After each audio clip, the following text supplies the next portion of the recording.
In this guide, I'm going to show you guys how to get MLS Store coupon codes. Let's get started.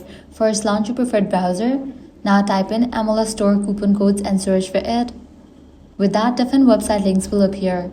Using any of these websites, you can easily get valid promo code for your MLS Store. So check out any of it.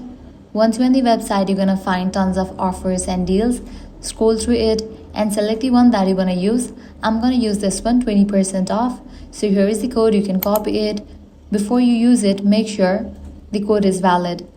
Check the expiration date of the code. If it is valid, click on redeem. You'll be directed to the official website of MLS. Now from here, you can make your purchase and proceed to checkout. While you check out, you can apply this code and get certain amount as a discount.